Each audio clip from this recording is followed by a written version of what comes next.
Hey mamas, I'm Jaime Caponetta, an award-winning dog trainer, best-selling author, mom, and your personal dog and baby expert. Bringing home a baby is magical, but if you're like me, you're wondering, how do I make sure my dogs don't freak out? I'm freaking out. How can I expect my dogs not to freak out? Don't worry, I've got you. Today we're diving into how to introduce your dog to your baby the right way. This is huge for keeping everyone safe and happy right from the start and avoiding any hiccups. So stick with me for 8 simple steps that'll set you guys up for success. And stay tuned to the end to discover the biggest misstep that often turns a smooth dog and baby intro into a dangerous rocky start. Just like any great hello, a smooth dog and baby intro starts with setting the stage for success. Imagine this. You're juggling a newborn, hospital bags, you're physically healing from whichever way you gave birth, and now you have to deal with a very excited dog upon walking in the door. Sounds hectic, right? That's why having an extra set of hands is a game changer. When I brought my baby home, my mom played dog wrangler, and it made all the difference. Choose someone your dog trusts to help manage their excitement during the big meet and greet. Ideally, this would be the person that was watching your dog while you were in the hospital.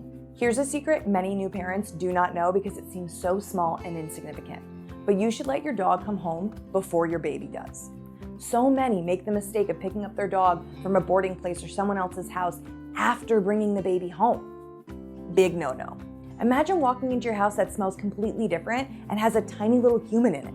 Talk about scary sensory overload. Give your pup time to settle back into their territory so they don't feel like an intruder in their own home or like they got duped while you were gone. Similarly, for dogs that stayed in their own home while their parents are gone, that extra set of hands should be making sure the dog is nicely exercised physically and mentally.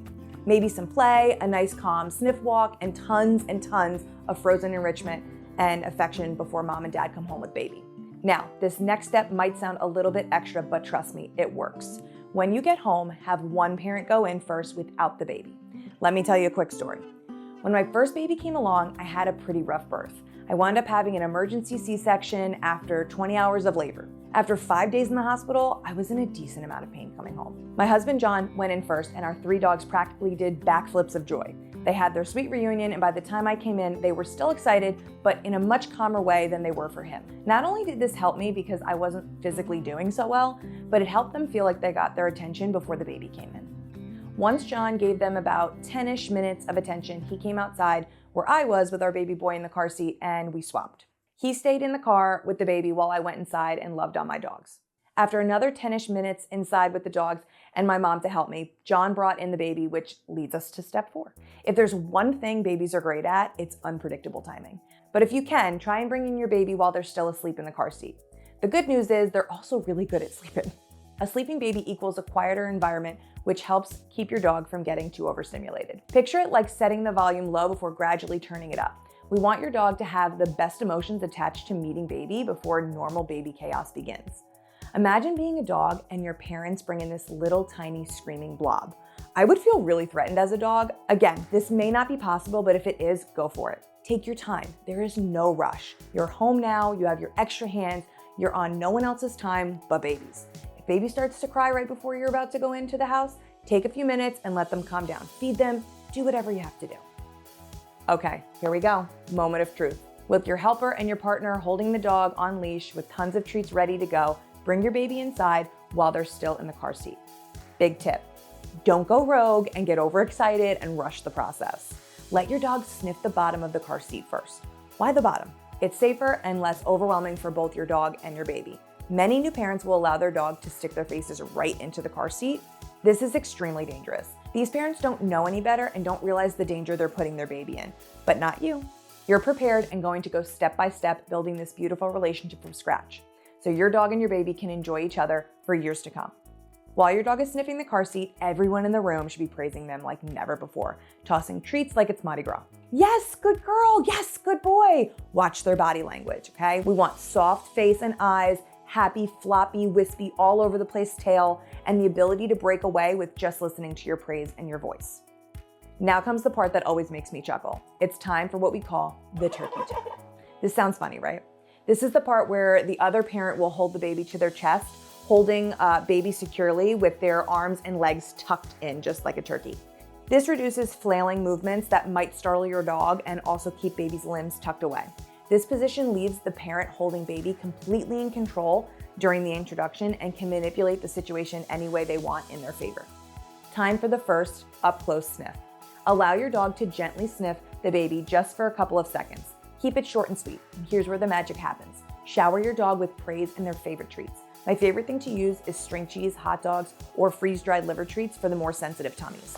Positive reinforcement is your best friend here. We want your dog to believe that the baby is a good thing. Of course, it's super normal for parents to be nervous when their dogs meet their babies, scared something might go wrong, especially if your dog has behavioral issues. But I promise you, the more tense and rigid you are with your dog, the less likely they are to do well with baby. So do everything in your power to ensure that this is a positive meet for your dog. No yelling or correcting. No pulling harshly on their collar when you get nervous, or yelling no at them when they're just checking baby out. They're doing exactly what you asked them to do, so don't bring any unnecessary stress or bad vibes. Let them sniff for about 3 seconds, calling them away with a look cue or their name, treats, and pets, and then let them go back and sniff baby again. The key is to not let them sniff for too long at first and help them decompress by calling them away positively. Remember, this moment is all about your dog, so really beef them up with praise and love. Show them how great it is to be a big sibling. Now that the big meet and greet is behind you, it's crucial to maintain a calm environment. Pull out those frozen popsicles, Kongs, Marrowbones, or even a trusty bully stick, and let your dog chill right in the family room. Please, whatever you do, don't exile your dog from the family areas. Inclusion prevents jealousy and helps build stronger bonds. If your dog still seems a bit restless, send your helper outside for a quick leash walk or some gentle backyard play. This team approach gives your dog a healthy outlet and helps everyone settle in. To make this even easier for you, I've put together a detailed coming home checklist. This clear and detailed PDF walks you through every step of the dog and baby intro. Print it out and share it with your dog walker, your partner, or whoever's helping, and keep it handy for quick reference. It covers preparation, arrival, introduction, and post-intro calm down, so nothing gets missed. Head to dogandbabybliss.com/checklist or click the link in the description now to download your free copy. Share it with your helper to make sure that your dog's first hello with baby is seamless. Remember at the beginning when I mentioned the biggest mistake new parents make? Here it is: neglecting your dog's emotional needs during this big transition. It's easy to get caught up in baby duties. Your hormones are all over the place and you're in pain. Baby may be crying a bunch. Bringing baby home is a lot, but your dog needs attention too. Additionally, your dog has no real idea what you just went through. So they can't say, oh, well, mommy just pushed a baby out of her body. I know she's a little tied up right now. I understand. Yeah, that doesn't really happen for dogs. This unintentional neglect can lead to behavioral issues like negative attention seeking or worse, a negative association with your baby. So carve out a little time each day for your first baby, even 10 to 15 minutes. They'll appreciate it more than you know. Don't forget to grab your coming home checklist at dogandbabybliss.com/checklist. Print it, share it with your helper, and keep it close for a smooth introduction. If you found this video helpful, please give it a thumbs up and hit that subscribe for more dog and baby tips. Thanks for watching, and I'll see you next time.